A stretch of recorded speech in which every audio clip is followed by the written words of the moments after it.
Of the City of Newberg Budget Committee to order. Can I get a roll call, please?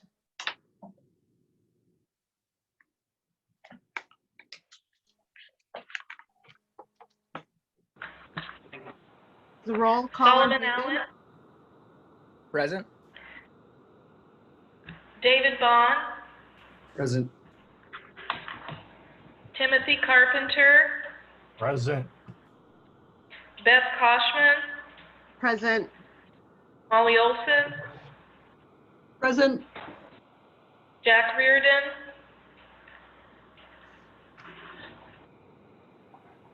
He's present. Okay. Brad Sitton. Present. Rick Rogers. Present. Denise Bacon. Here. Jean Pirro. Present. Stephanie Finley. Here. Julia Martinez Plancarte. Here. Elise Yarnell Holloman. Here. Patrick Johnson. Here. Jack Reardon. I'm here. Okay, thank you. All present. Thank you. So our first order of business is the consent agenda, which contains the meeting from the following 2019 meetings: April 20, 23, 25, 30, May 2nd, 7th, 14th, and 21. Can I get a motion to approve? Madam Chair, Yes. I'd like to make a motion that we approve the consent calendar. Second. Okay, is there any discussion? Okay, it has been moved and seconded to approve the consent agenda from the Budget Committee's 2019 meetings. Can I get a roll call vote? This time I'm just going to do last names. Allen. Yes. Bond. Yes. Carpenter. Yes. Koshman. Yes. Olson. Yes. Reardon. Yes. Sitton. Yes. Rogers. Yes. Bacon. Yes. Heroes. Yes. Finley. Yes. Martinez Plancarte. Yes. Yarnell Holloman. Yes. Johnson. Yes. 14-0. Okay, so we have approved the consent agenda with the meeting, with the minutes. So we have moved out, we're gonna do public comment. Dan or Sue, is there anyone there?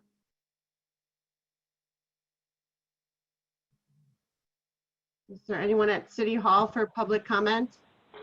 There's nobody here at City Hall. Okay. Do you want to do like we did last time and check the people that I have attending as attendees? Sure.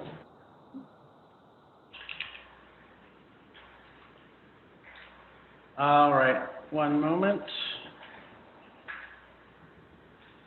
There's two citizens, it looks like. I'm going to unmute the first one, and I can't see who it is, so we'll give them a moment. No, this is Alison. This is not a citizen, so to speak. You told me that, Allison, and I totally forgot. I'm sorry.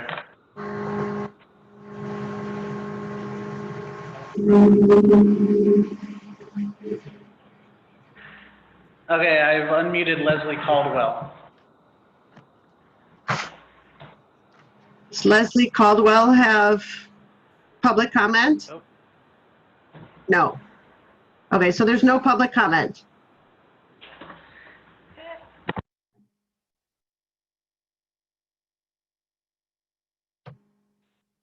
Dan?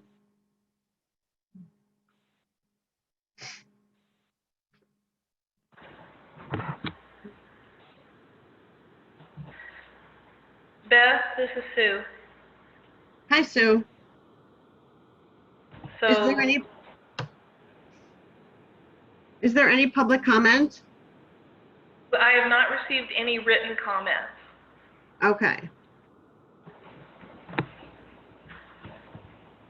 And Dan, no one there has any public comments? Nope. Okay. So I guess I did want to just call attention to one thing. In our packet that we received today, there was a written public comment in the form of a request for funds from the Homeward Bound Pets. And as most of you know, our proposed budget does not have funds allocated for community support and hasn't since the 2016-2017 budget. So if anyone on the committee would like to discuss this request, I would ask that you make a motion during our budget deliberations. Is that okay? Yes?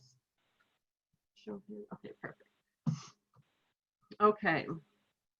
So moving on to our state revenue sharing public hearing. I will call it to order. The public hearing on state shared revenue. The City of Newberg receives funds from the state of Oregon on an annual basis. This public hearing is to give the citizens an opportunity to provide comments on the proposed use of the funds. Conflicts of interest.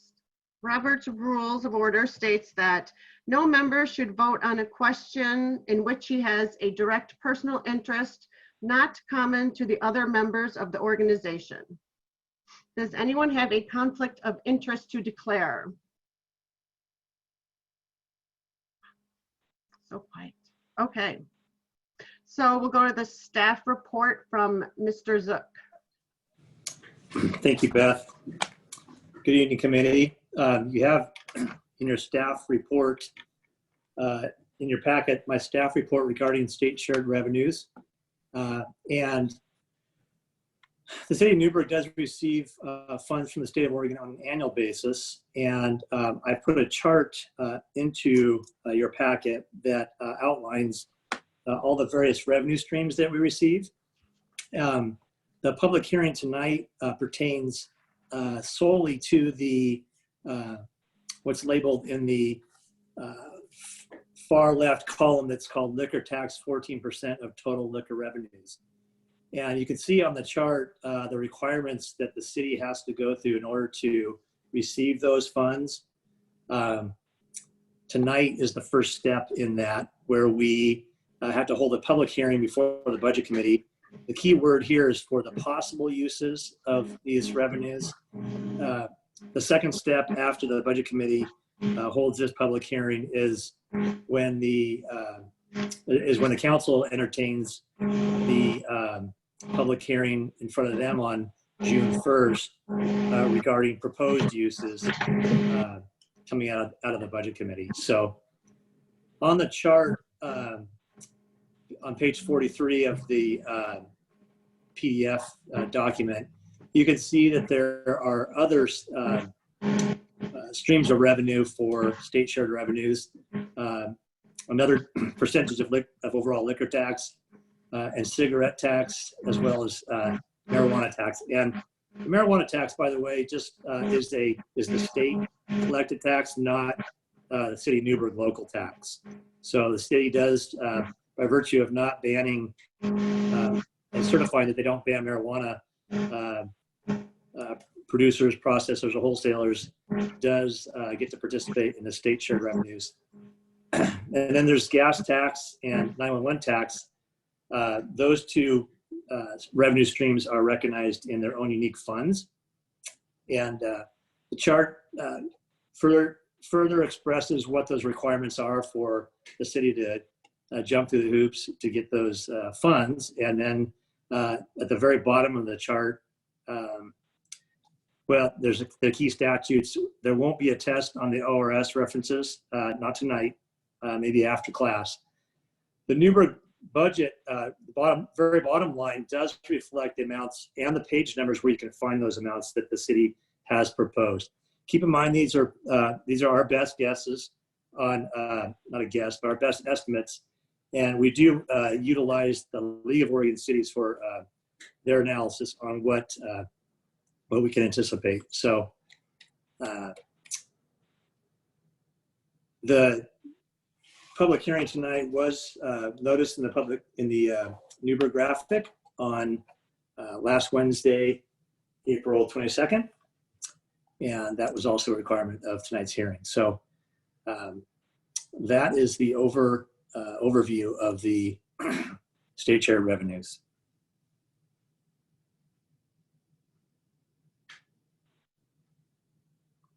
That concludes my staff report.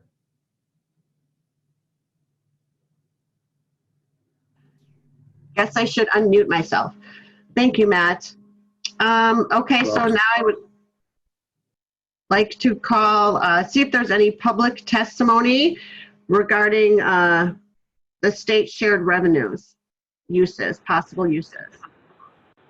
Madam Chair, there's no one physically present, and I have not received any written testimony on this issue. Okay. So, Matt, did you officially give us your recommendation? No, I did not. If you'd like to receive that this time, I can make a recommendation. I will say that those the revenues subject to the hearing tonight are in the general fund to support general fund operations as described in the report. So the staff recommendation this evening is that the Budget Committee approve our recommendation for the use of state shared revenues as described in the staff report. Thank you.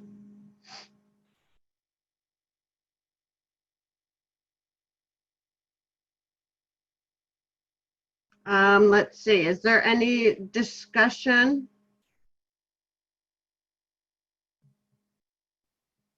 Can I get a motion to approve the staff's recommendation?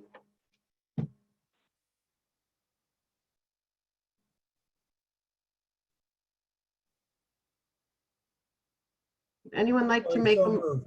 So moved. Oh, okay. Solomon, was that you? Oh, that was Rick, That sorry. was Rick, but I'll second it. Okay.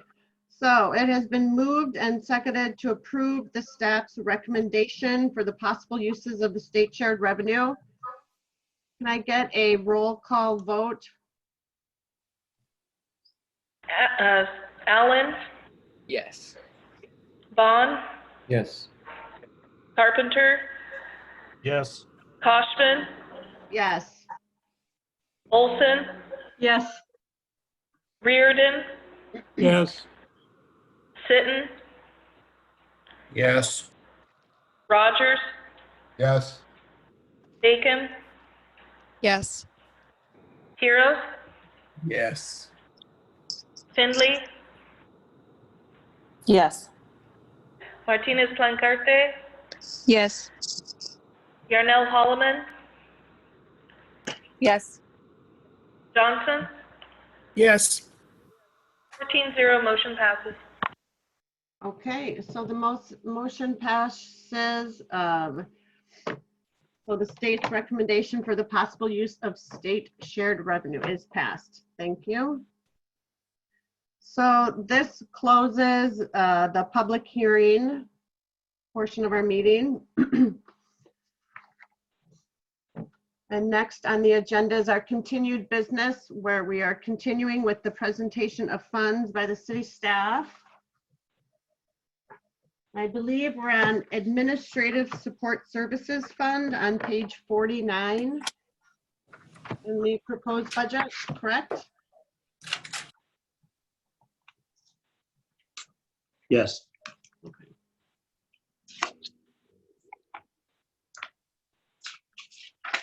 All right, Beth, I'll take that as my cue. I'll jump in here. Again, this is Matt Zook, Finance Director. We'll flip over to page 51. Just page 51 is an overview of how Fund 31 works. Essentially, every source of revenue that the city, that the fund receives is through charges to other departments for the services. You'll see as we go through this fund, there are departments that serve every other department, IT, finance, utility billing, legal, HR, and city manager's office, as well as a couple public works funds. And these are common to be, charging their services to other funds in a methodology that we've outlined on page 51. And rather than go through it in detail, I'm going to, go through the overview, and you can read how each of the departments charges out their time and their expenses to the departments that they serve. The city has a fairly robust methodology that they use and update each year. We take into consideration spikes and try and smooth those out so that there's not large swings, in variability in these charges. On page 53 is a matrix of the expenses in each of the departments in this fund, and each of the departments that pay into those departments. So just as an example, the finance office charges each of the other city service departments a portion of its expenses. And essentially it's a net zero sum. We do maintain a fund balance in this, a contingency, if you will, so that throughout the year, if there are things that come up, we have a pre-existing mechanism to pay for unexpected expenses. But at the end of each year, we also, if there are savings in that, in those charges, for example, if the finance department expeditiously saves money, or the IT department saves money, or any of those departments, we return some of those charges back to the departments that are paying. So we don't let the accumulated funds grow beyond a target percent. So in other cities, all these departments might traditionally be found in the general fund. So that's why this fund immediately follows the general fund, is because you think of all the departments in the city, and these departments are included. So that's an overview of how this fund works from a funding standpoint. Pages 54, 55 are kind of the 30,000 foot view of the components of the Admin Support Services Fund. And from there, I think what we'll do is just dig into each of the departments and let the department heads present their budget as beginning on page 57 with the city manager's office. So I guess I'll just jump in if that's all right. It looks like our chair is muted. So I'll take the bull by the horns. And the city manager's office on page 57, that major significant change is admin support and eliminating the position that was providing administrative support to the manager, to council, and to the city recorder. It was definitely a decision driven by COVID and cost cutting we needed to do. Will be work that'll need to be absorbed. I have been previously, I had not had an administrative assistant in previous positions, and so I'm somewhat self-sufficient, but also recognize that making this move has other impacts besides just me. And so, definitely trying to work on some contingency plans of how we might borrow some staff or start spreading out some of our existing administrative staff from other departments if there's a need, or as there's a need, to cover some of the projects work. That you'll see in the personnel reduces about 25% of the overall costs, and the overall brings down the overall city manager budget almost 20%. Other things that I will note in this budget is continuing some level of professional services, and I think, if I recall, the intent here was around team building and some of the opportunities we have as me being new to the organization and the obvious, we've talked about the last meeting, the number of positions that are interim currently, that we're going to have some team building and some reorientation and some effort there around our staff development. And then I think there's one other item that I wanted to call out, which was the recognition. And that's something that had been brought in this last year, I think, into the office, doing citywide staff recognition and running that event. And so that will continue. And I think we added a little bit of money there just to try to do a little bit more around recognition, and that really being focused on council goal number 1, which, you know, trying to foster a more engaged and involved city staff and really working on recognition around the work that's being done by our staff. I don't know if there are questions, but I think that's about all I really wanted to call out.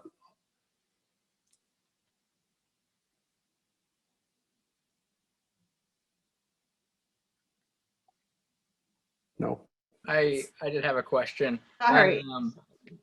Is there any cost associated with eliminating that position of the assistant? And then also, the projected totals were quite higher than the adopted from last year. Was that just because of the search for the new city manager? Sorry, 2 questions in one. When you're talking about any additional costs, I'm not sure I understand what you mean. I didn't know if maybe there's Like separation or payouts? Some kind of thing related to that. Yeah, that's been taken care of in this budget. So I'm not sure that it would come across into the next year's. We actually had a layoff there and tried to do that in a way that we would be able to provide that person with the opportunity to partake of some of the federal programs that are out right now for COVID-19. So I think that reflects in this year's budget. And Matt can correct me if I'm wrong there. And then the other question was just on the materials and services. From the adopted to the projected was, 80,000 higher, and I was just curious what that was from. That I'm thinking there was a 35,000 of recruitment expenses, so that is probably directly correlated to my being here, and is one-time cost that wasn't budgeted. I'm not sure, and Matt, maybe if you want to jump in on the professional services line item, I'm not sure exactly what was included in that, but that's obviously a little bit higher than what had been adopted.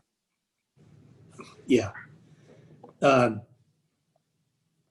professional services in the city manager's office had an unbudgeted amount of legal services. We don't pre-budget for legal services, but due to just some of the various challenges that we've had internally, there are an unusually high amount of professional services. And so that's where you see that second to last line of professional services, 24,000 versus 61,000. So that between the recruitment expense and the professional services line, I think that accounts, Saul, for what you're pointing out.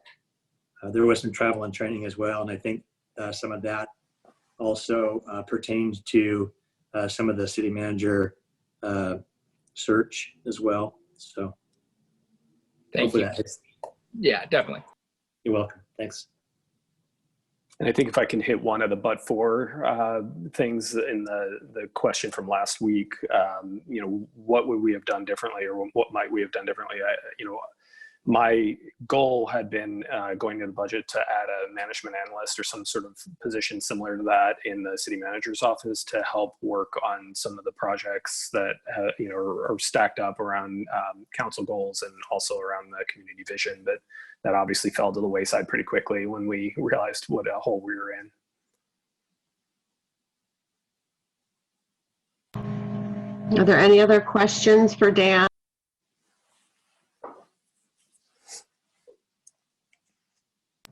Okay, none appearing.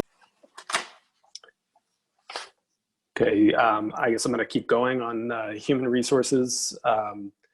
you're, I think, aware of the fact that we have Allison on the line, and Allison is serving as our interim human resources director. We're looking to do a search there.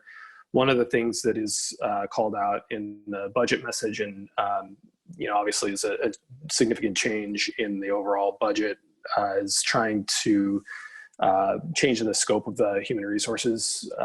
The position of director, I'm looking to make into an assistant city manager and hire someone who has leadership capabilities, but also a significant knowledge in HR. So, help provide leadership to the staff group and to the organization, but also be able to hold that regular assignment of kind of the doing. There's a lot of hands-on that this person will need to do in the human resources day-to-day function. So that is budgeted. I believe it's budgeted for 10 months. So I think the salary in there is budgeted at about 106,000. I think it'll be a range. Obviously it will depend on what we get in terms of a recruitment and a successful candidate. I think the budget range was somewhere between 116 and 148,000. I think we technically pegged it to somewhere in the middle, 128, if I recall the budget planning. And that's obviously, as I said, a significant change. Some of the other things here that would call out are related to efficiencies of how we're going to do the work that we already are sort of tasked to do. We've brought on NeoGov, which is sort of a big software platform, I guess. It has a recruitment element to it. It also has other elements, and we're bringing on additional modules. We brought on the recruitment last year, this current budget year, and that was successful. It allows you to essentially put out job notices to a larger audience. It has a website, governmentjobs.com, that tends to get a lot of looks, a lot of eyeballs. And so the thing we're going to do is add to that software suite develop module, which is one that will help us track employee performance and really take some of what is paper processing now and bring it onto this platform where we'll actually be able to track it in a computer system. So it should be more efficient. Again, we've got a limited amount of staff and human resources. And the idea being that we would be able to automate some of the work and also make it more consistent around providing employee reviews and tracking credentials and other things that they've done. And then the learn part of that, I guess there's two different modules there that come together.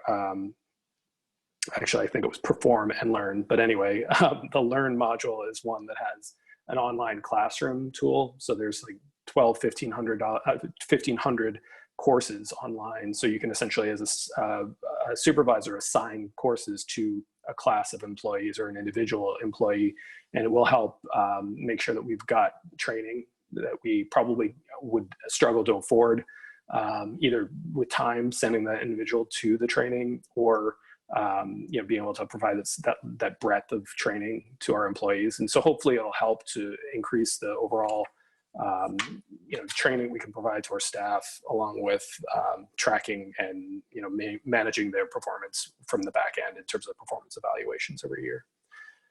Two items I would bring up as sort of the but-fors here. One, a Gallup poll. They do a poll of I think it's technically, I mean, I don't want to exaggerate, but I think it's actually like hundreds of thousands of employers. It's the Q12 survey, and it's essentially an employee satisfaction, employee engagement tool. They literally ask 12 questions, Q12, and then it is a jumping off point. You can benchmark your staff's responses to those questions, and Gallup, they polled these questions for years and years and years and years. And then you can test your employees' responses against other employers, both in the public sector and other sectors, and essentially use that as a tool for conversation around employee engagement. And that would go directly to council goals around our employee and internal culture. The problem, of course, is that it costs money. And so I think that one had cost about $61,000, and would do the survey and then do some training for our department directors and supervisors to do the conversations with staff. So I think a lot of that would be one time, but the survey itself, we probably would take on an annual basis in an ideal world. But given that we don't have the money, we're not going to do that this year. The other thing was called out by Allison as a pay equity study, and we thought to have a contractor provide that service. That actually is pretty expensive, and it was about almost $100,000 expense. What we're going to do instead is prioritize getting that done and do it with existing resources in-house. And so we'll still try to get that pay equity study done. It's a legal obligation, I think, and a risk to us if we don't do it. And so we're looking to prioritize getting the work done in a different way in this case. So those are two but-fors. Are there any questions for Dan about human resources? Just a comment. Go ahead, Jack. I just had a comment. In my working life, I was a part of that Gallup program, and would just say that I thought it was an excellent program for setting goals and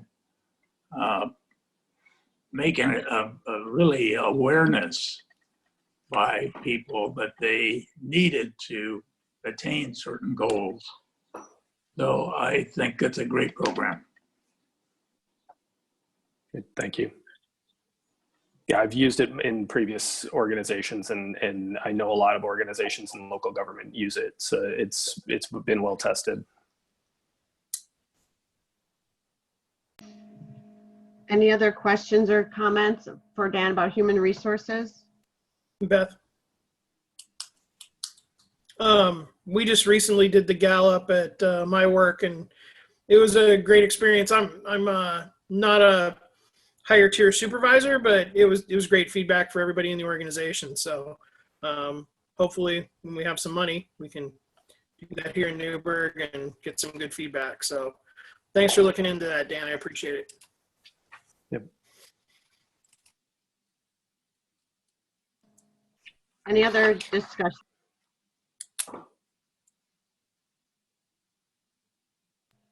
Okay, none appearing. Go ahead, Dan. Okay, I'm going to keep going. Yeah, the city recorder, and obviously you all interact with Sue on a regular basis, and she's taking our vote count and running these meetings and coordinating a lot of the meetings for council, for our various committees and boards. She's also the elections officer, so she's the one who's trying to make sure we've got all of our election code up to date and working on that project as well, and managing public records. So it's a huge job. With this one, there's not necessarily a huge amount there in terms of actual budget. And so I'll be brief, but I think here the ad was to try to add additional technology and efficiency for records management. And the ad was a $4,000 addition for the Oregon Record Management System, ORMS. And that will hopefully help us in document management. And it's the state system, hence the name, and should be an efficiency overall. I think to make some cuts in the budget, we did eliminate some additional equipment replacement for council. So make sure you take care of your iPads and your phones and things like that for the next year, please. And we should be fine. So I think that's really it as far as the recorder budget.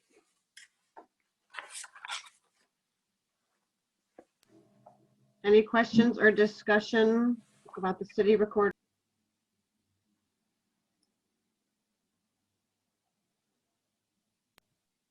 Okay, none appearing. So Dan, community engagement. Yep, so community engagement is one where I have given Lacey a hard time, and she presented to council, last week, and we had a nice overview of both the work that she does, from a general perspective, and also from COVID-19, how it's elevated the amount of work that she's been doing. I give her a hard time with it because this is the single greatest percentage increase. You'll notice that her materials and services are projected to increase 526.7%. And this is due to trying to essentially line out some contractual services for additional support for her. The model that I'm familiar with or comfortable with is rather than hiring a lot of sort of graphic design assistants or strategic communications assistants or whatever else, it gets very expensive very quickly, but instead contracting for that service can get you all of it under one umbrella for a whole lot less. And so we had increased her budget by $25,000 for that purpose, to be able to contract for some additional assistance, specifically thinking more on the graphic design element and maybe strategic communication. I think when she presented to City Council, she spoke to the idea of an editorial calendar and trying to get some level of consistency around what we're trying to communicate and making sure that we're staying on track with that as we go through the various weeks and months. So that's really the focus, just getting her additional support. She does a great job, and I think we can add a little bit of money to that, and she'll do an even better job. Included in this budget are a cost for contractual already of about $5,000 for Archive Social, which is a software platform I think that we use to archive our social media. And there is also web hosting that we do for about $6,000 a year using our existing provider. And I believe there may be some video services. We talked about including that, and I think we put it into the supplies and equipment line, that we were going to look to buy some equipment to have her have a little bit better quality when it came to doing videos. Another way we can promote activities in the community. So I think that is pretty much it. And again, it's not a huge change, it's just a huge percentage. So that's really what stood out to me. Is there any discussion about the community engagement budget?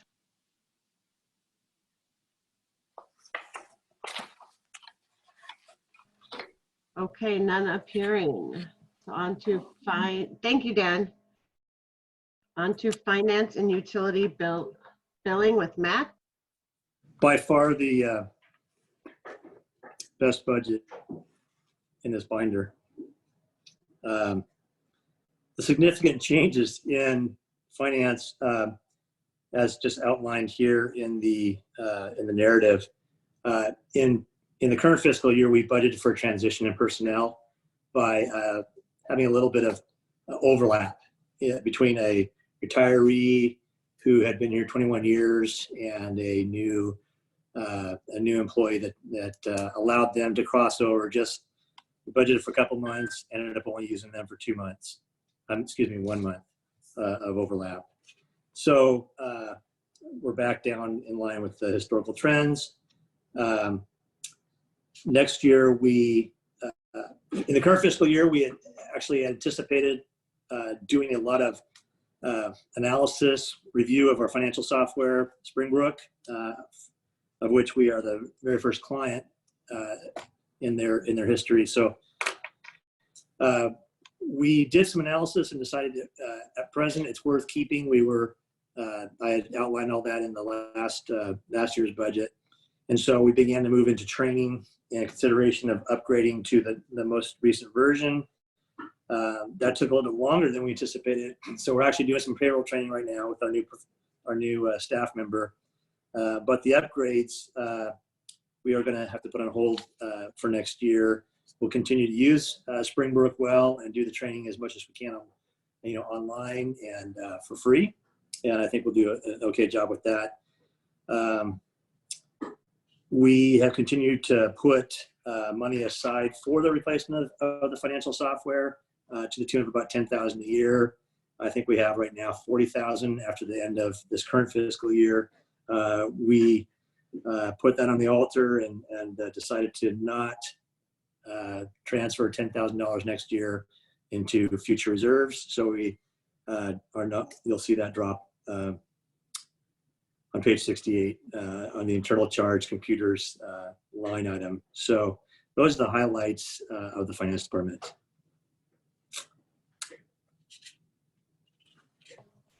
Are there any questions or discussion?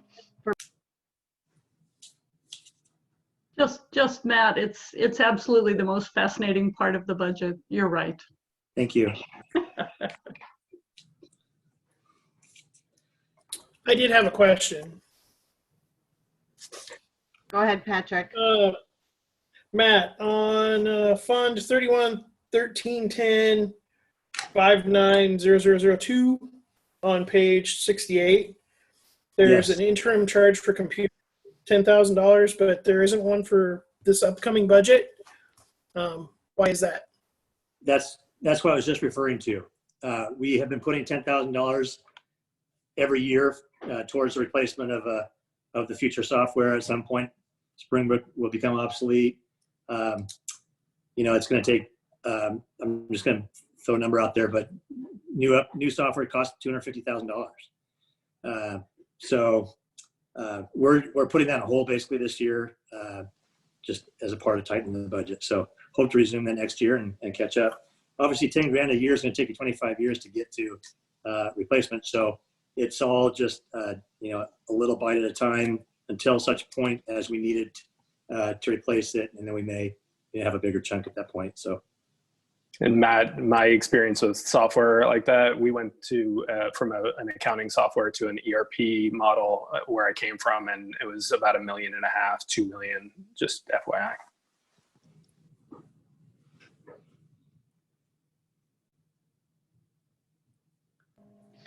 Any other questions or discussion?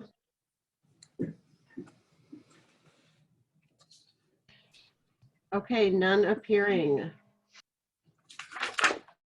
On the bottom of page 67 is just another small sliver of department called General Office. Simply it's postage and telephones. Postage we just allocate based on usage, and it's an estimate, at this point in time. Telephones, you'll notice that that has grown over time. For those of you that are new, the city used to just cover landlines, and then recently we switched from giving allowances to employees for having individual cell phone usage for city work to actually purchasing city phones on the AT&T FirstNet system, which comes with prioritization in an emergency for first responders cell phone usage. So that line has grown to be not just traditional landlines, but mobile devices, mobile phones, and even more commonly iPads, as those are becoming more and more used for your building department, your code enforcement officer, meter reading, etc. So that is the general office line. I'll move on to the page 69, the finance billing section. That is our basically our utility billing staff. We have 2 members in that department that do a really top-notch job in customer service and issuing the bills, working with customers on service, turning on, turning off, moving, etc. The primary things to draw your attention to is on page 70, where this current fiscal year we had a jump in the utility assistance line. That's the second to the last line in the materials and services section. Normally we budget $20,000, and there's a prescribed program that the Citizens Rate Review Committee oversees, where we provide assistance to people that can't afford their water bills at certain times of the year, military assistance, veterans, etc. This year, in response to the COVID-19 pandemic, we set up the Support Local program. Dan Weinheimer mentioned that in his budget message. So I presume that you recall that. We did a supplemental budget just this last council meeting to move $100,000. That's entirely funded from the water, wastewater, and stormwater programs. And so that accounts for that large jump in this current fiscal year. And then next year, it jumps back down to 20,000. And to date, the utility assistance line has been underutilized. We're getting closer and closer to that $20,000 being completely utilized every year. And so at that point, we may, look to expand it if we, reach maximum capacity. So no other real changes in the utility billing department.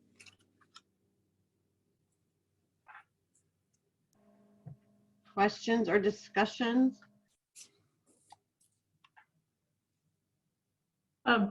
Chair, just a quick question. Matt, is it wise to assume that we're only going to need 20 in the next budget year?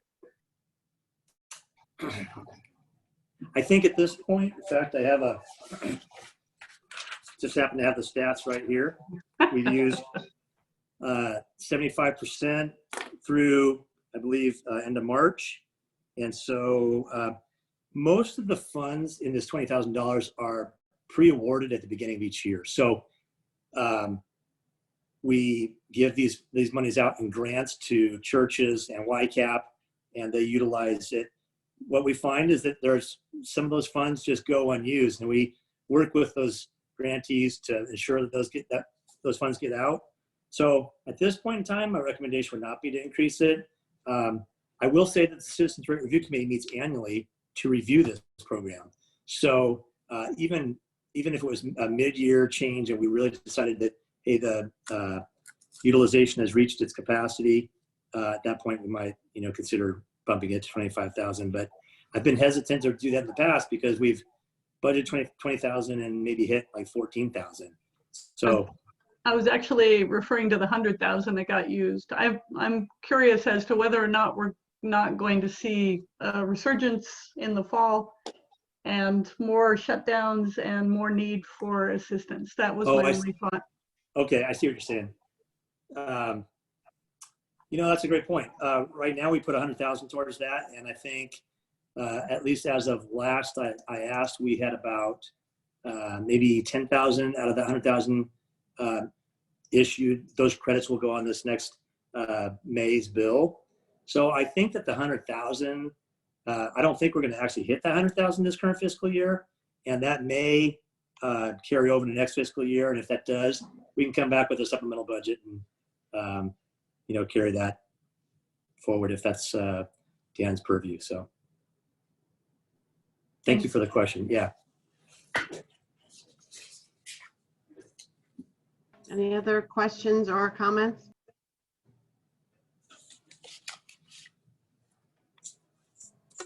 Okay, none appearing. Thank you, Matt. Welcome. Moving on to admin support, starting with IT and Dave. Hi, everybody. So not much going on with IT budget this year. We've, as a result of the COVID-19 situation, we reduced our training budget by 50%. And the projects that we will be working on funded through this budget cycle are going to be replacing a cluster of servers that power our server, a virtual server environment. We're going to upgrade video cards in our desktop servers. That's mainly to accommodate the additional video requirements of Windows 10. And we're going to add some desktop memory as we upgrade those servers to Windows 10. And that's about it. And I'll take any questions.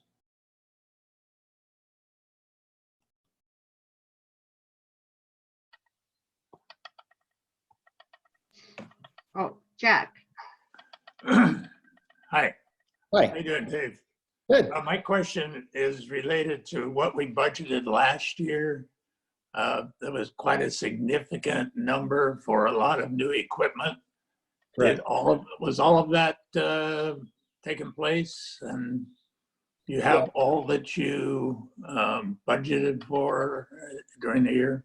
We budgeted for a couple major things. One was a network upgrade. We did purchase all that equipment, and we are in the process of deploying all of that now. And then we did pay for an IT master plan, and that plan is still in progress. Okay, so you basically have the equipment that you need upgraded. For the network equipment. Okay, thank you.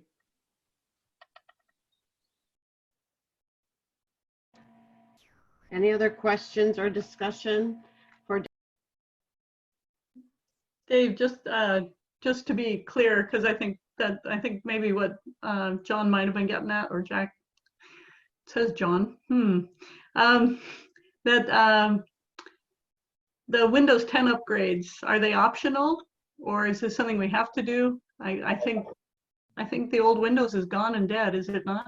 Correct. So we are under the gun to get Windows 10 done. We were in the process of doing the upgrade for most of our users when the pandemic hit. So that's kind of slowed us down a little bit. And we have some legacy applications in the police department that are holding us back. And we are under a pretty large upgrade, about a $500,000 upgrade to those applications right now. And we were on target to have that completed in June.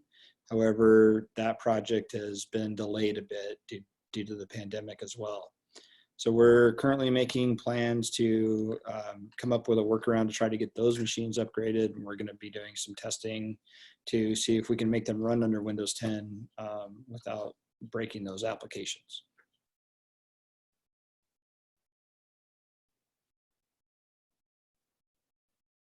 I think you're muted, Molly.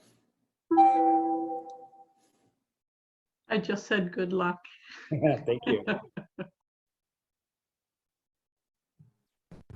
any other questions or comments? Discussion for Dave?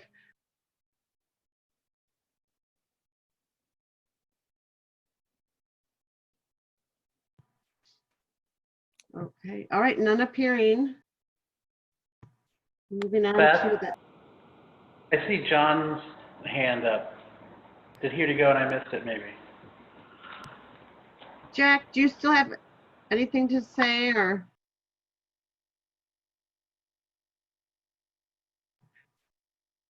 All right, thank you.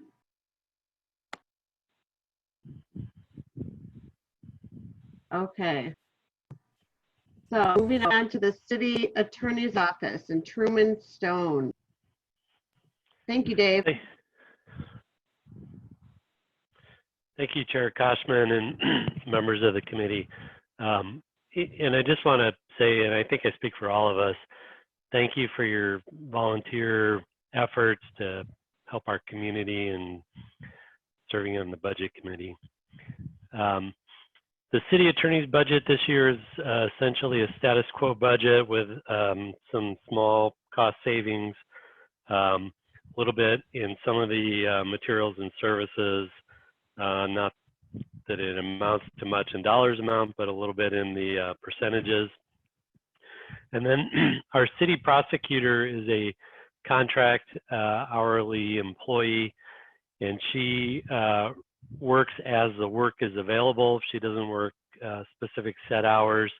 So depending on how busy it is in municipal court, she'll work more time or less time. And as we looked at the time over the past years, it appears we had budgeted her as a higher FTE than what was actually justified by the work. So that position's been reduced from a 0.4 to a 0.3 FTE. And that is all I have to report about this year's budget.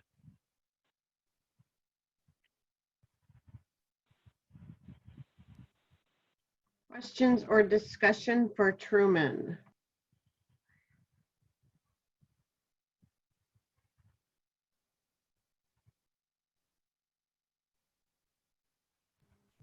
Okay, none appearing. Thank you. Thank you. Okay, on to fleet and facilities with Russ. Well, thank you. The fleet budget is pretty much a status quo from prior years. One of the things that we've been experiencing by reducing the age of our fleet is our internal costs for maintenance and repairs. A lot of that is being done through warranty work, which is saving us significant money, and also turning around our fleet at a younger age. We're recovering more funds, the value of the vehicle back. So that's reduced it. The only real significant cost that we are experiencing, and it's not that significant, but because of the technology involved with new vehicles, is our subscription cost to be able to get into the onboard diagnostics to troubleshoot and work on the vehicles that we are able to work on. As far as the rest of the fleet budget, a lot of the expenses are charged out now to the individual departments that the vehicles are assigned to, and that is recovered or covered in their budget line items. So that is our fleet line. As far as facilities, there are a few changes in there. Some are significant, some represent the current financial status with the COVID issue that we're dealing with. We have taken a look at dropping some of our contractual services into a more realistic area that we're not planning on doing some of the replacements and plans for facility maintenance and upgrades in this next year simply because of that. So we don't need to continue on that tack that we had. One of the increases that we have is in professional services, and that's for an ADA transition plan. This is something that we've lagged behind over the years, and it's a very important component that we need to get completed. In fact, we had great discussion, and everybody felt the same way, that we really need to stick with the ADA transition plan, and especially in light of the aging of our community, and we do have a lot of people that are on foot and mobile these days. The other large number that you'll see is in the internal charges for capital replacement. What that is funds that we set aside for repairs, replacements of the building components, HVAC units, elevators, windows, doors. We just recently replaced the aging doors at the library before they failed. So this is something that we set aside for future replacements. And in light of the current pandemic, what we've done is pulled back our contribution to that. We still have a pretty good fund balance to support future replacements. We have talked with some of our contractors that we have that maintain some of our systems to be able to get past another year or two and feel confident that we don't need to expend significant funds in this next year to do that. So we have pulled that back pretty significantly and reduced the budget by about $150,000 to support that. Should we have issues with HVAC, part of the building components, we can address those with the reserve funds that we have set aside over the past years. As we've tried to maintain our buildings and make them presentable, even as they age. And so I think we've done a fairly good job. We've got exceptional people that are taking care of them. And the rest of it is pretty much a status quo budget that we've dealt with. And that's pretty much all I have for the fleet and facility.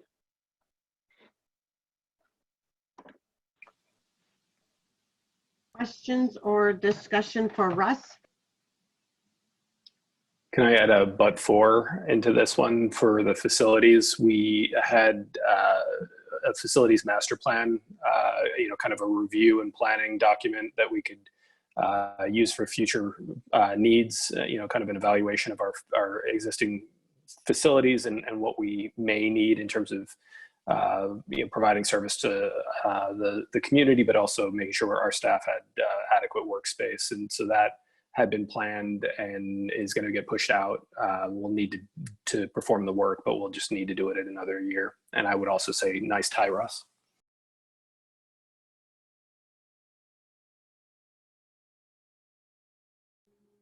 Any other discussion?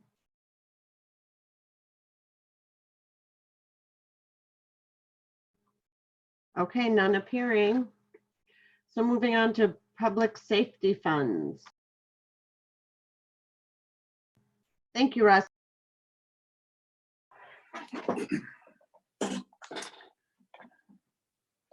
Good evening.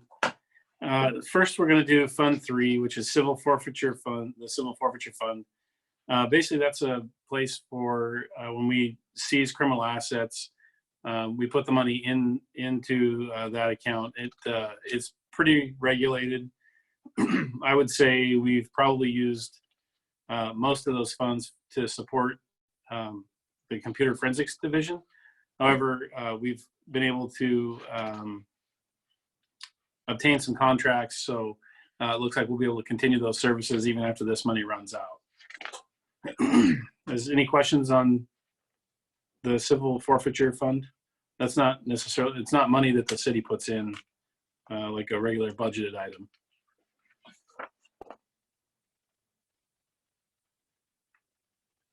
Solomon. I was just curious if there is any kind of review that's done on that year over year to see how that's functioning. I just know that maybe there's Caleb. Oh. Maybe Caleb could help as far as he tracks all of the cash. So it's actually a good separation between the people who use it and Caleb who oversees the fund. Yeah, Solomon, we actually have to report to the Department of Justice annually on what funds we receive and how we spend those monies. Is just out of curiosity, is there public information available about that for the city on how that goes?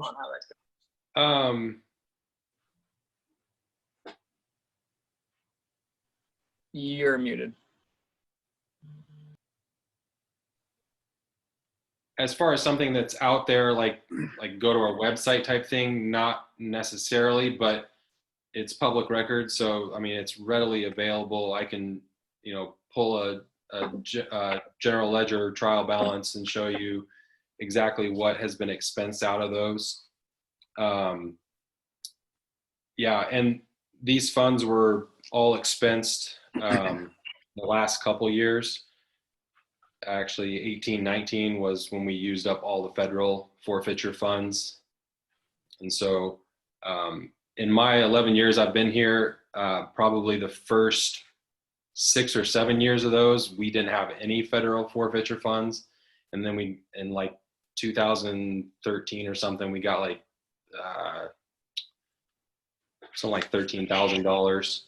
And like Jeff said, we pretty much used all of that strictly for computer forensics equipment. And there are parameters around what that can be spent on too. Thank you. Yeah. Any other discussion on the civil forfeiture fund?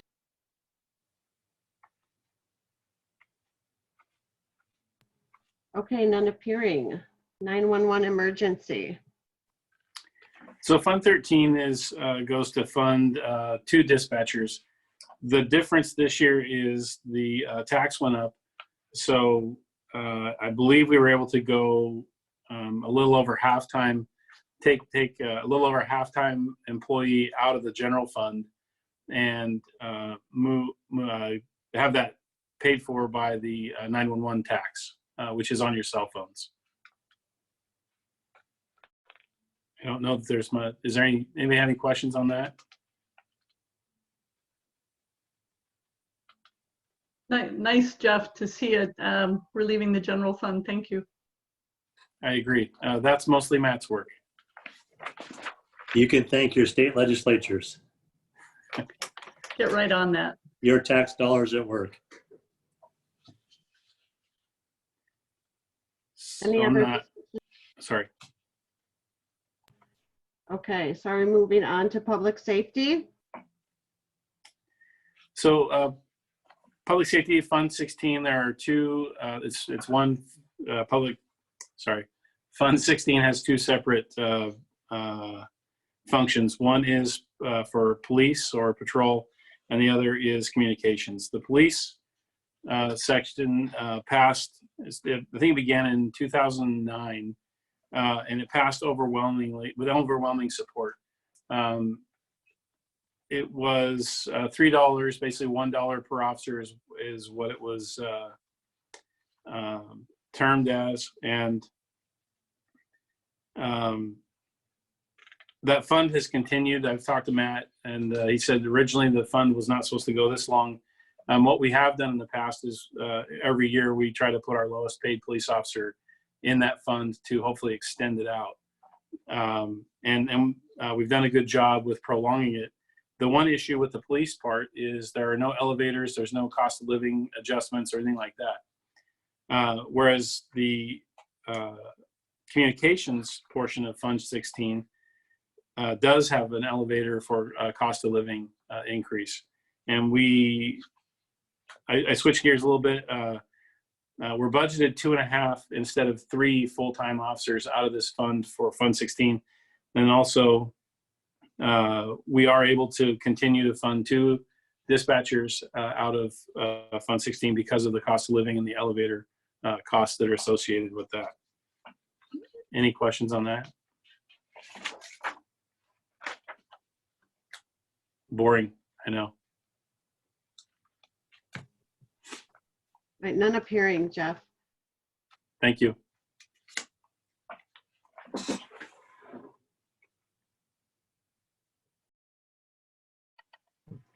Okay, so we'll be moving on to community development funds. Unless, Matt, did you have something to say about public safety? I don't know why, is that your name on there?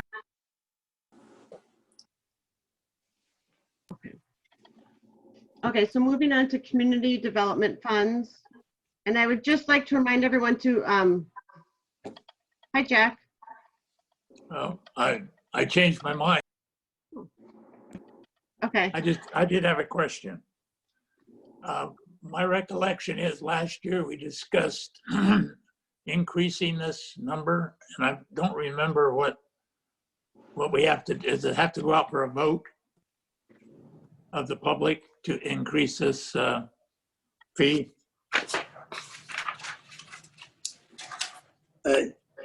Truman, you can correct me if I'm wrong, but I do not think it has to go out to a vote. It is an ordinance, so there is a prescribed process through which the fee would need to go through to increase or to set up a new one. So, and to your point, Jack, about last year's conversation, yes, there was a proposal included, but you'll recall that the budget committee, through motion, moved to not fund that in the budget. Correct. Yeah, I do recall that, but I didn't recall whether we could. What is the process then for raising it if you wanted to go $3.50? There is our Newberg Municipal Code has a prescribed outline. There has to be some cost of there has to be some justification gone through.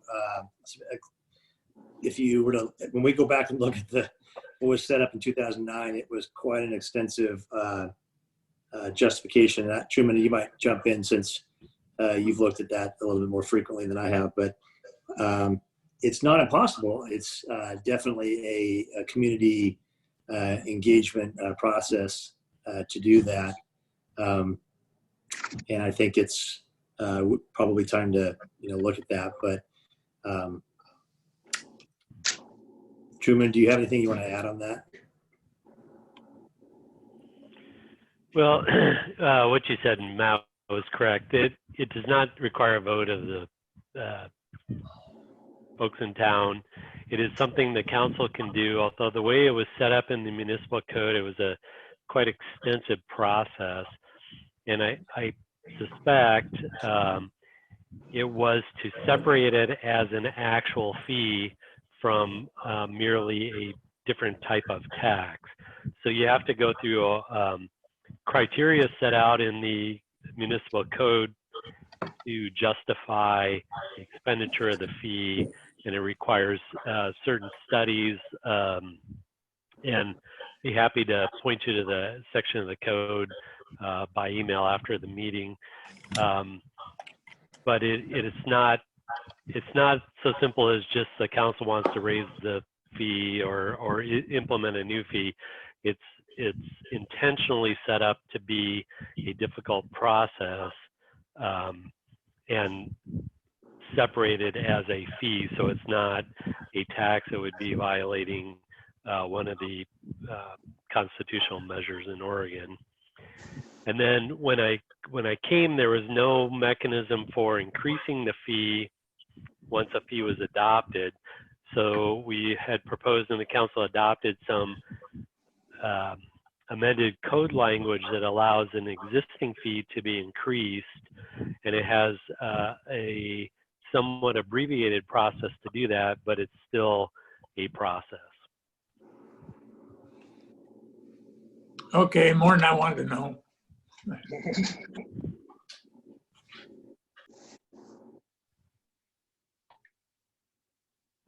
Any other discussion?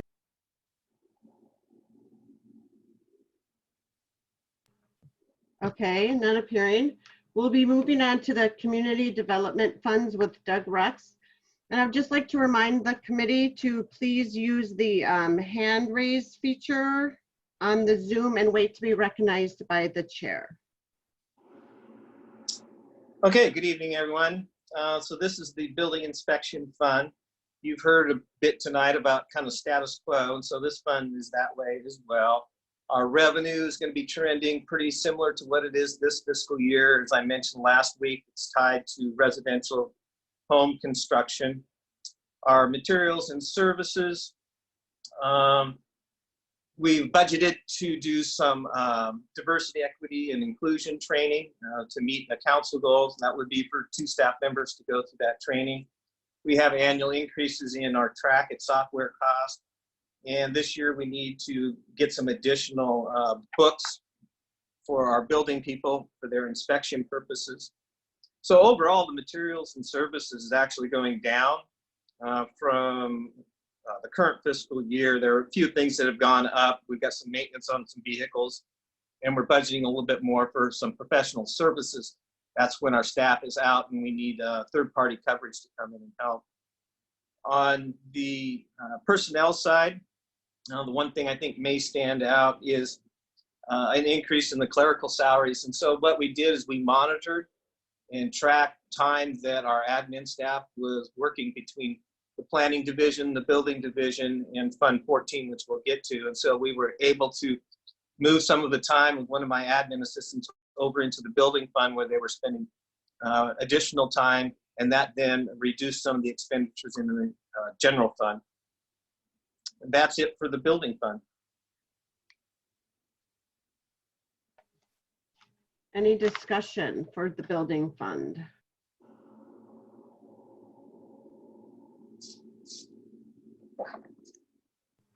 None appearing.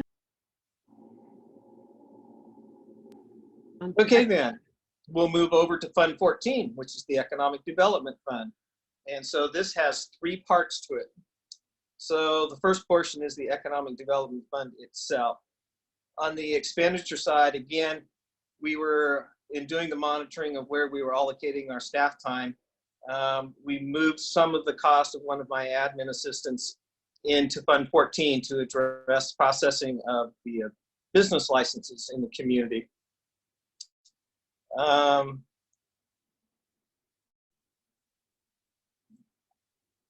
On the professional services, you may remember We budgeted $100,000 to do the urban renewal feasibility study, and if it's feasible, to then do a plan and report. So we're splitting that. So there's a little under $40,000 that gets spent in this fiscal year on that program. And then we're rebudgeting $66,000, a little over $66,000 for next year for the feasibility. Under the affordable housing component, it's pretty much a status quo. We've actually had some revenue gains just because of interest earnings.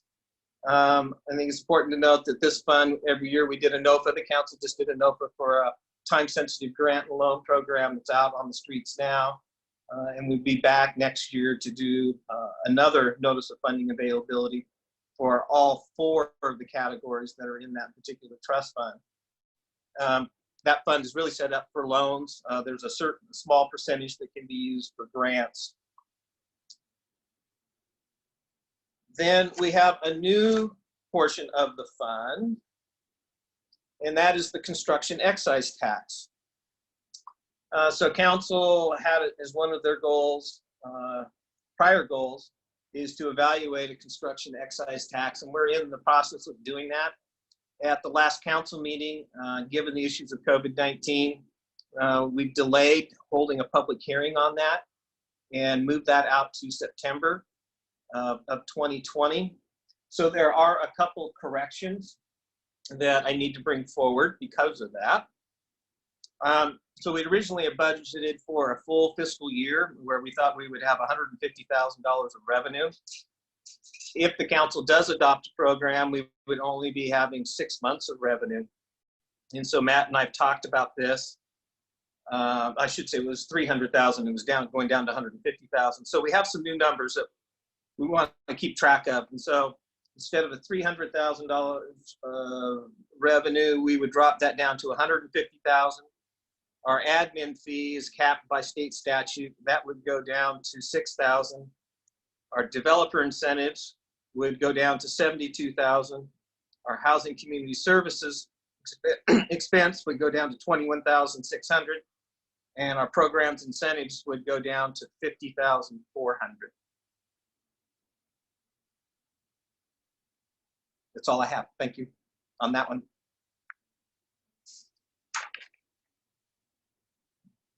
The next one is the transient lodging tax.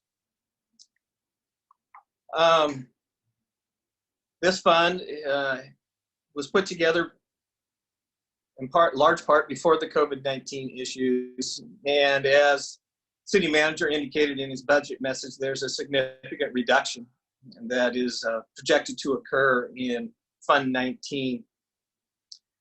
In what was proposed to you, we had an allocation of $96,000 to the visitor center and $104,141 to Visit Newberg, based on discussions we've had with both entities.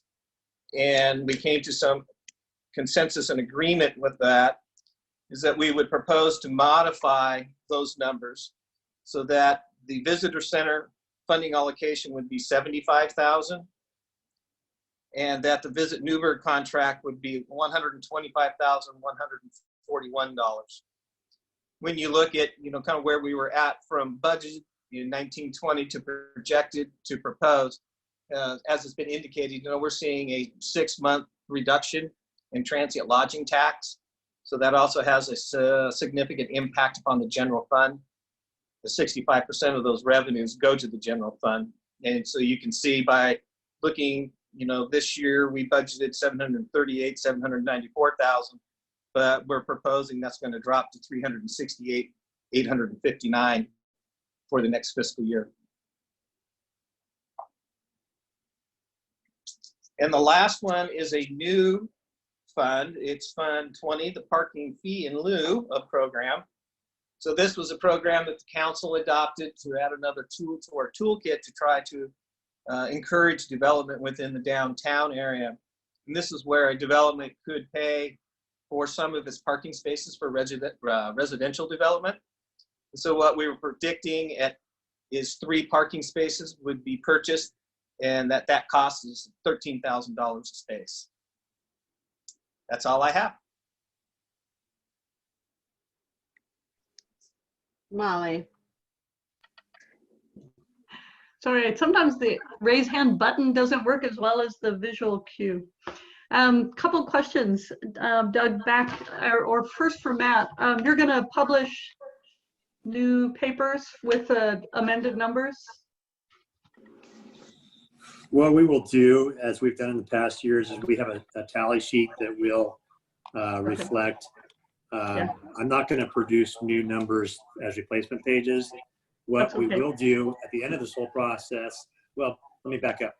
We'll keep a running tally of each fund, and so that you can have a final number for approving the budget at the end.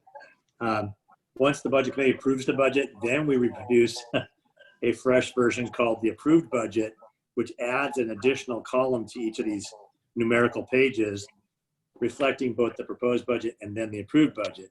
So to answer your question, yes. Eventually.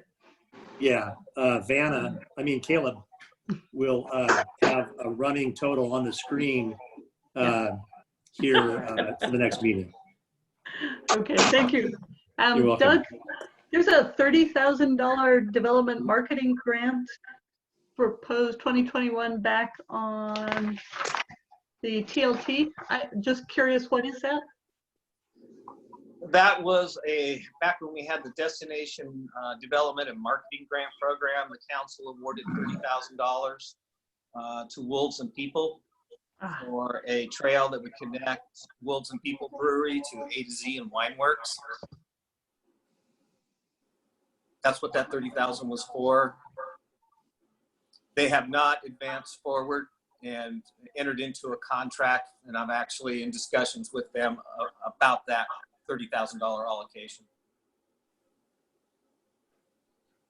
So is it awarded or is it still out there? Council passed a resolution awarding So it's awarded. $30,000, but they have not executed a contract for that $30,000. Is that, if that contract does not come into being, is that 30,000 then available for allocation for marketing development stuff? It would be $30,000 that would be in the TLT fund, which would then take conversations between the city and our two contractors, how that money might get allocated. Perfect. Okay, I was just curious because it seemed like it fell over into the next year and didn't get used. Thank you. You're welcome. Jack. Just curious about where those parking spaces would be. On the ground, Jack. On the ground. Oh, no rate parking. So there's a couple of things that are at play here. So if we go to Fund 14, where we're doing the urban renewal feasibility study, one of the potential projects there is building additional surface parking spaces, where these funds that might be paid by a developer could go towards land acquisition, design, and construction of parking spaces. We know where the vacant parcels are in the downtown area. Not to say which one we might identify, but we do have an inventory of where there are vacant parcels. And so they're going to be either along 2nd Street, 1st Street, or Hancock Street. Okay, thank you. Solomon. Yeah, not a huge thing. I'm just curious with the visitor center and the Visit Newberg, essentially there's a net zero change there between the two. I was just curious why we're switching the money, the 75 to the visitor center and the 125. We step back. So the Chamber's contract for visitor center operations expires on June 30th. And we're in contract negotiations with that. And as we looked at the drop revenue or the dropping revenue, projected reduction in revenue for next fiscal year, we went back and had a conversation with both the Chamber and Visit Newberg and looked at those numbers and said, everybody's feeling a bit of pain. The city's feeling a pinch. The Chamber's feeling some pinch. The Visit Newberg is feeling some pinch. And so we sat down and negotiated, and we looked at it and said, We could drop the chamber contract by 21,000, increase the Visit Newberg contract by 21,000. And the parties have agreed that that's acceptable. You know, and things could change in the future. You know, if the economy opens up and starts to pick back up and people start to stay in lodging accommodations, the revenue projections we have may go up. But the other side of that coin is it could be longer than anticipated and the revenues might not be generated. The other piece that staff will be bringing forward to the council as part of that Chamber Visitor Center contract is only a one-year contract. I think it's prudent to address the COVID issues, and we don't know what the certainty is going to look like from year to year at this point. Thank you so much. Any other, oh, Molly.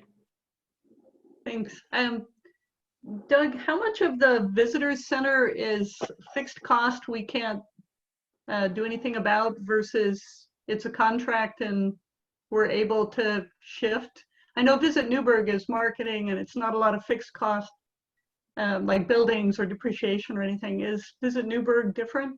Or no, sorry, They're, Chamber? They're two different contracts, Molly.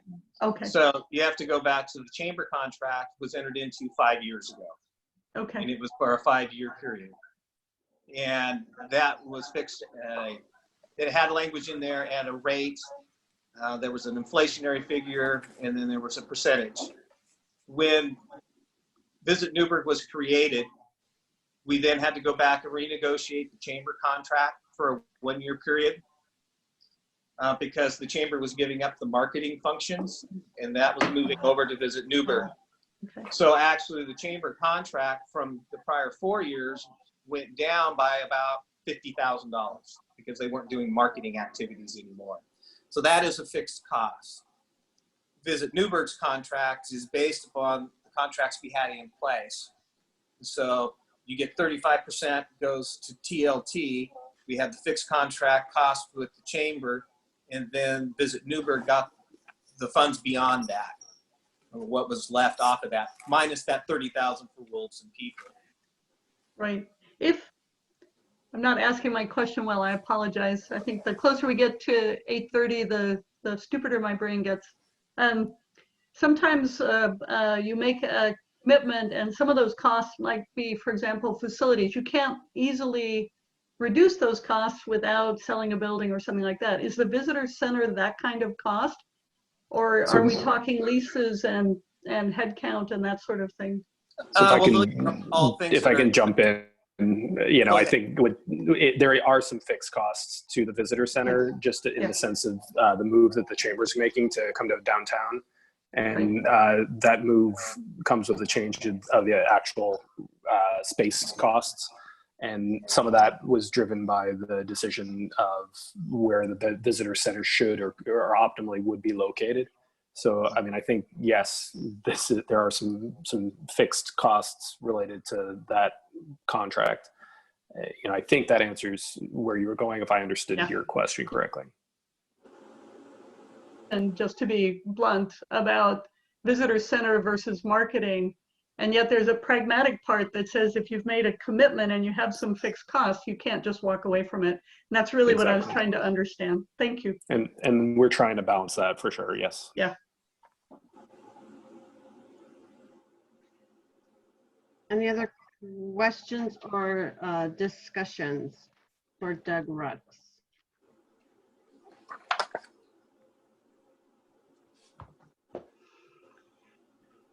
Okay, none appearing. Thank you, Doug. You're welcome. Okay, moving back to Russ with the Public Works Funds.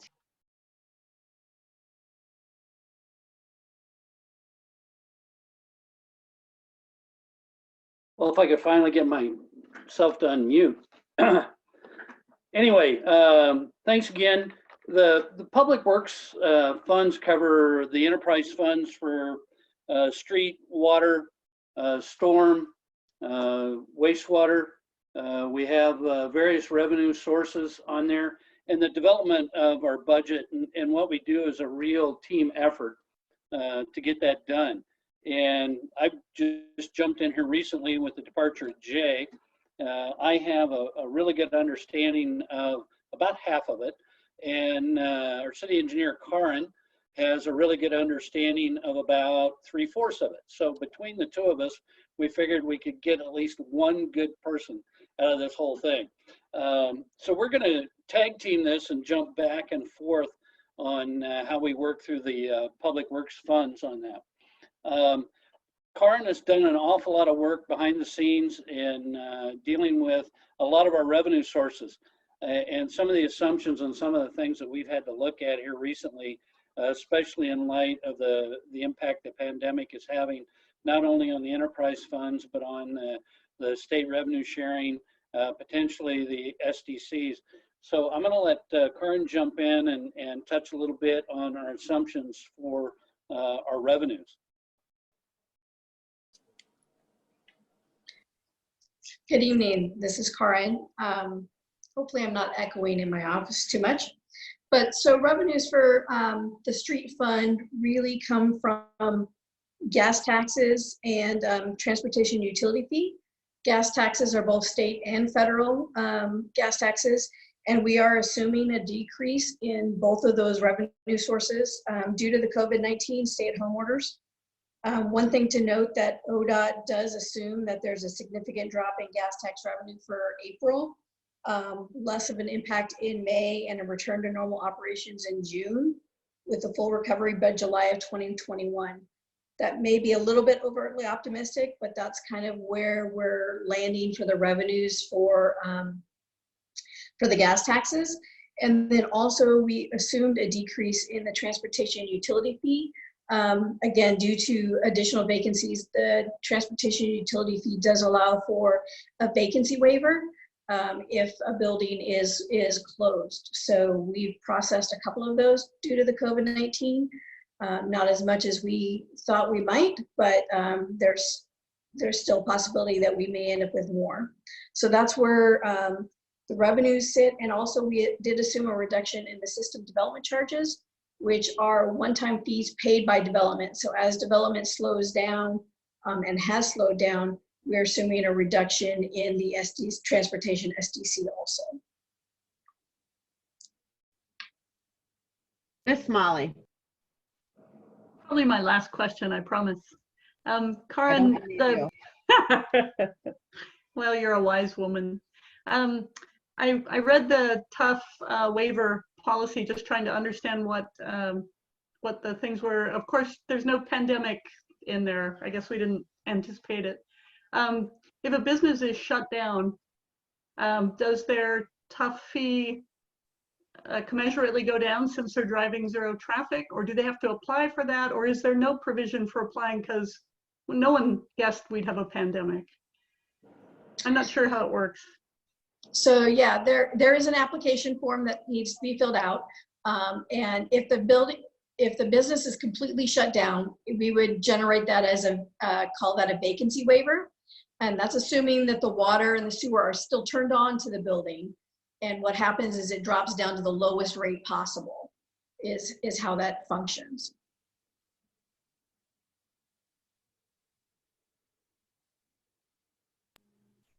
Patrick. I'm a little concerned with the gas tax number, just because I know in my household, it's a really good month for our gas credit card. I'm telling you, it's great, and I'm just really concerned that that's not a big enough decrease, or the 1.1%. I'm just concerned about that. Did you get those numbers from ODOT, or was that? I know you mentioned ODOT and their April, May, June, July forecasts, but that just seems a little high to me. Maybe I'm too conservative.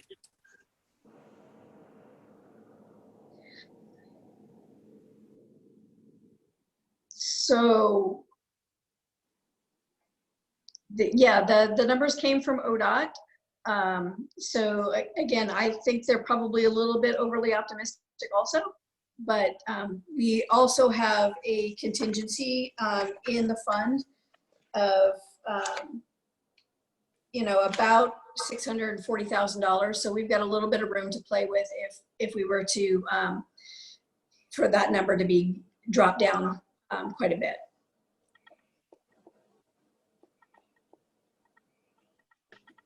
Jack? Karin? Yeah, my question is related to the same, about the same thing, the gas tax.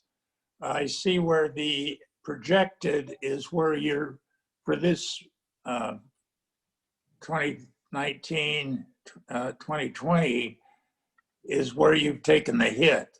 Is that the way that gas tax comes into the city? I mean, from a cash flow standpoint, or do you get it later in the year? How does that work? The gas taxes come in on a quarterly basis. Caleb and Matt could probably tell you exactly for sure when we get it, but I do know that we get the money on a quarterly.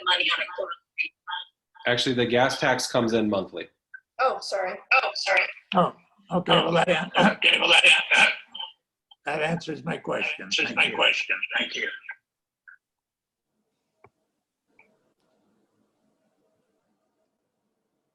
I had one last one, Beth, on this. Go ahead, Patrick. I also wanted to thank the finance department for breaking out the transportation utility fee. I know that's a request I've had in the past, and to see it here, that's great. So thank you. I appreciate it. You're welcome. Can I just chime in on your earlier question, Patrick? Actually, Jack, both the concern about the revenue. You got to keep in mind that the budget is a plan as of a fixed date and time. We will continue to monitor our revenues, and I review the statements monthly. The council sees the revenue and the expenses monthly. And I thought I know that part of Karin and Russ's toolbox is essentially there are some fixed costs in the street fund, but there you will look on page 108 and see that there is or page 109, a large amount of this gas tax goes towards street capital projects. And so one of the things I know that Karin has discussed with me in the past is, okay, we monitor those transportation projects and use that as some of the levers, if you will, as the revenue adjusts. So it's not that this is a fixed, we're going to spend all this money even if the revenue doesn't come in. If the revenue drops and we see that coming in on a monthly basis, like Caleb indicated, we are planning to remain fairly nimble on that. Granted, you can't award a contract. Once you award a contract, you're into the contract. But I know that Karin manages those projects diligently, and that's a piece of how we will respond as we move forward. Thanks, Matt. Jack, is your hand still raised? Yes. Follow up on that. My question is that then the reason for the high contingency on the street fund? Is that you want to not spend the money until you're sure you have it? Or is there some other reason that contingency is so high, which it's, what is it, $1,453,000? So part of the contingency is for the transportation utility fee, and we can only spend that money on pavement projects. So right now we're projecting that we're not going to spend as much money this year just because we weren't sure how the transportation utility fee would come through. And we could always spend more next summer instead. And then the other piece of the contingency, has to cover if the gas taxes weren't to come in for some reason, has to still cover those fixed costs, electricity for street lights and those types of things that still have to happen regularly. So that's why we always try to hold on to a contingency. Jack.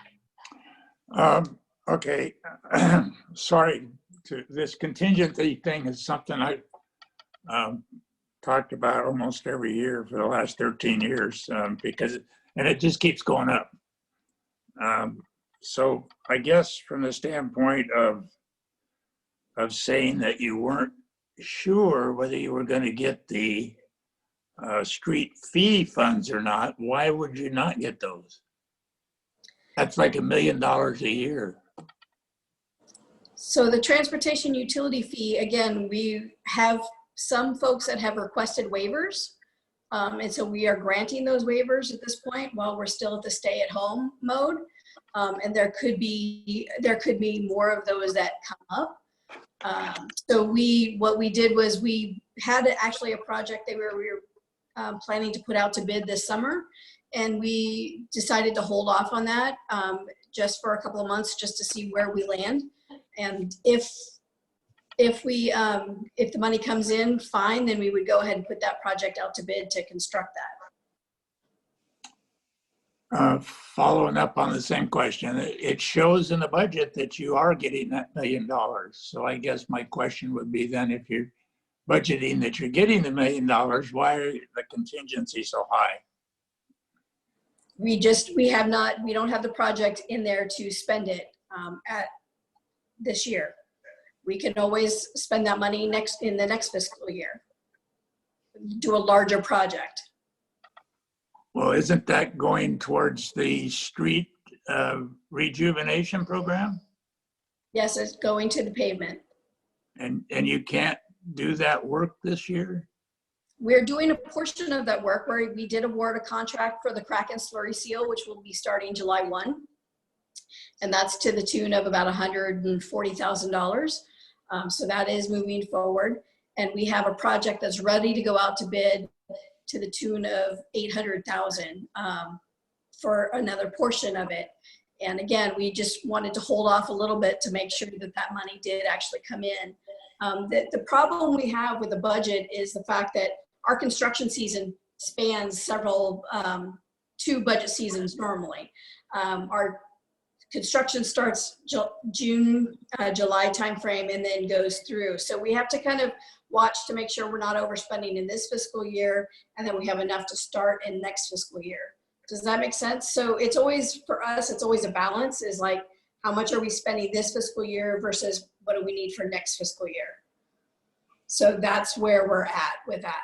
And yes, we can continue to spend that, we can spend that money, but again, we thought it was prudent to hold off for a couple of months anyway to make sure that the money comes in the door. Okay, well, I don't want to beat a dead horse here, but I just don't want the public to wonder why the work isn't getting done that the utility fee was put into works for. So that's just from my viewpoint. Thank you. Beth? Yes, Patrick? So, Karn, would it be safe to say that when the transportation utility fee was established, 30% needed to go to reconstruct roads that were near or close to failing, or in worse condition than roads that would need the slurry seal or the top coat? That's correct. So are you using that contingency fund to save up to do those bigger reconstruction projects? So instead of just doing one block, you could potentially do 2 if you let that contingency fund build up? That's correct. Obviously, the more money we have, the larger the project can be, and we can get some economies of scale also. And so the other reason why to let that contingency grow, because I had the same concerns Jack did, my concern was with, like you guys mentioned, the revenue coming in from the TUF might be less.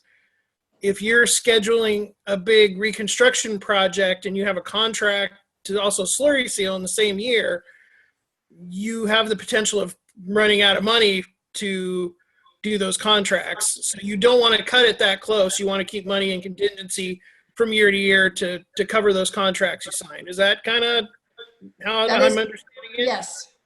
Okay. Leading the witness, A little bit. Figured I'd help. A little bit.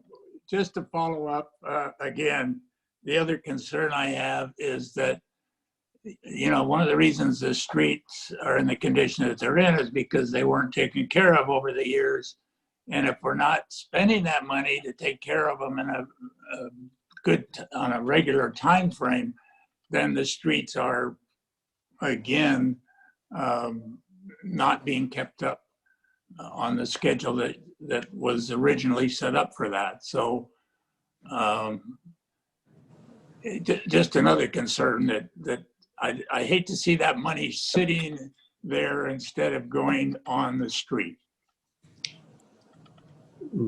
Jack, one add-on just to help. I think what this primary conversation boils down to is the fact that a fiscal year ends at a fixed date and time, and it happens to fall right in the middle of the construction season. To maybe add a little bit of reassurance that the money is being used, I will report that as of March 2020, the financial statements that go to the city council report, there's only $72,000 in TUF funds.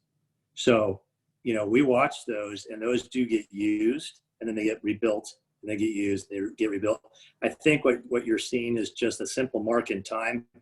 Happens to be June 30th every year as opposed to a calendar year. And so at the end of June 30, 2021, the city happens to be budgeting for an accumulation of funds at that time. So it does present an interesting optic, and I think you've identified it, but I would trust that the city is using those TUF funds appropriately. And that information is getting reported and tracked on a monthly basis, somewhat in response to Councilor Johnson's request that the TUF funds continue to get reported and tracked separately on the monthly financial statements that go to the city council.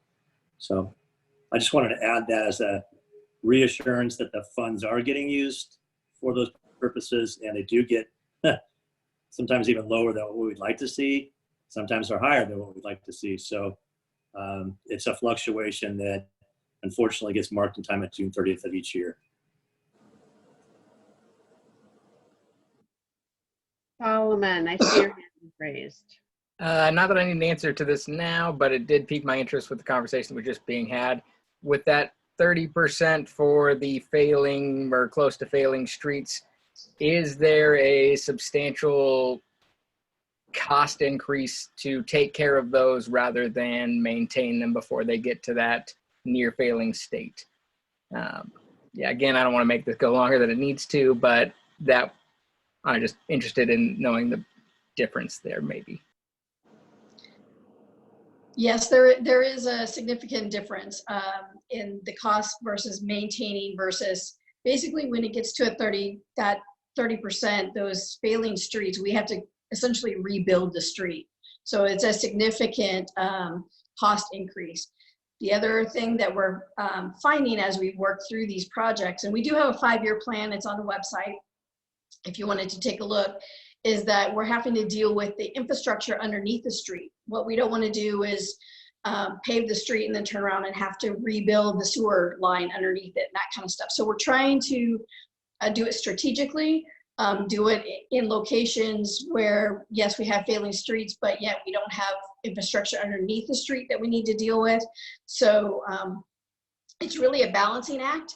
And certainly if we don't spend all of the money this fiscal year, we have plenty of streets and we will be spending it in next fiscal year. So it's coming. It's just a matter of, like I said, we're trying to do it smartly rather than, like I said, pave a road and then have to turn around and dig it up to fix the sewer line. That's really, yeah, a helpful point right there. I appreciate that. Mm-hmm. Any other discussion on street maintenance? Just wanted to touch on a few highlights in the actual program that we got going on. The discussion that just went on is a lengthy discussion that's gone on between Karin and myself, and talking about the economies of scale, and if we do have to pull back, being able to get a lot more mileage for the dollars that we have down the road, possibly in the next construction season. One of the other things is as everybody's acutely aware, is the dropping costs of oil. Oil is the matrix for asphalt. And so when that drops, the cost of asphalt drops. So we've talked considerably about how much mileage we can get out of it by making a bigger project and possibly getting more.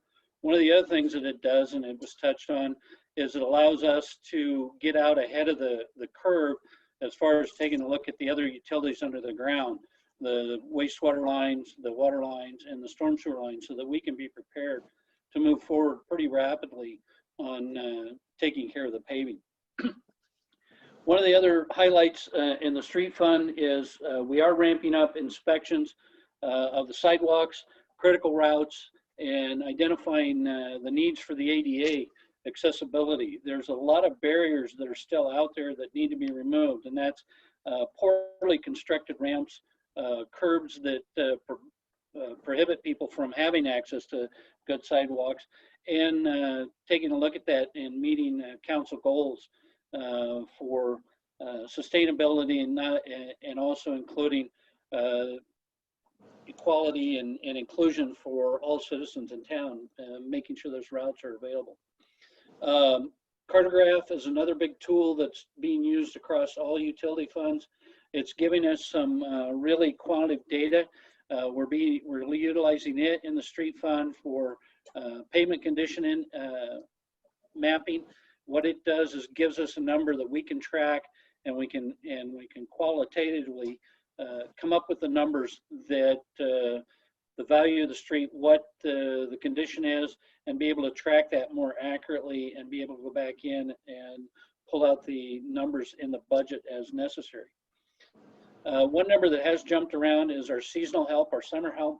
One of the things that we've done in the past is we've always hired those people to help paint curbs, put down traffic markings, do some trimming around the public right-of-ways. We've always had a cost for bringing those people on board, and taking a look at those costs and times. We've had some difficult times in the past few years getting people, simply because of the competitiveness out there with salaries. And so this year we've moved those into contractual services, and we'll actually look at bringing a temp on board rather than hiring them for an entire summer. We'll hire them out of a temp agency for specific projects that we can get completed and turn them loose. It's a wash in the funds, but it gives us the ability to move a little more rapidly on some things. The additional, one other thing is we're taking a look at the addition of a GIS tech. Currently, we only have one person that handles our GIS system, which is used by permitting software, our asset management, planning, 911 center, and we have no redundancy to maintain that system. And in light of the upgrade to the 911 center and our GIS system, we feel it's very important that we have a technician on board that can backfill in that and be able to accentuate what's going on in the GIS world as everything is moving in that direction. So there is a position that's being requested in that area. The rest of the street fund is pretty much, as we said, status quo, and we are watching the funds as they come in to see what we're going to be capable of doing. So that's pretty much it on the street fund. Capital projects, Karin. Oh, can I? Oh, yeah. Can I just pause 1 second? So we've covered the street maintenance fund and the street SDC fund. Yes. Okay. So it is about 8:25, and I'm wondering if we could save the street capital projects for the next meeting. Would that be all right, Russ and Karen? Pleasure of the committee. Yep. Okay. So a couple of things before we adjourn. The Zoom video and audio will be posted to the city website. The next budget committee is this Thursday. So we're having another meeting this week at 6:30. And then I know you guys know, because you're all here today, the new panelist link will be in your email. email Sue Ryan if you have difficulty connecting. If you have any questions, can we email those to you, Matt Zook and Dan Weinheimer, to bring answers to the next meeting? Yes, I will say that to your comment about the Zoom link, it's not changing meeting to meeting. So I sent today the link just as a refresh, so you could find it easier, but it is the same link as today. So. Oh, thanks. Okay, I like getting the reminder email. I will send it to you alone. No, I'm kidding. This gets buried in all my city emails, so. Okay, so do I have a motion to adjourn?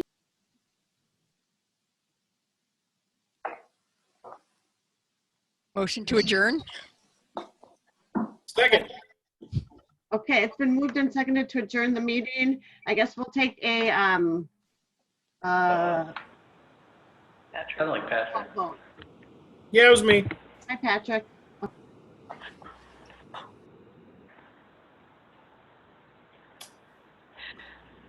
Beth, are you ready? Yes, thank you. Okay. Alan? Yes. Hahn? Yes. Carpenter? Yes. Poshman? Yes. Olson? Yes. Reardon? Yes. Sitton? Yes. Rogers? Oh, he left for a Habitat meeting. Bacon? Yes. Heroes? Yes. Findley? Yes. Martinez Plancarte? Yes. Yarnell Holloman? Yes. Johnson? Yes. 1301. You're adjourned. Or Beth, you can do that. Yeah. This meeting is adjourned. Thank you for coming. We'll see you on Thursday. Thank you. Nice job, Thanks, guys. guys. Thanks. Great job, Russ.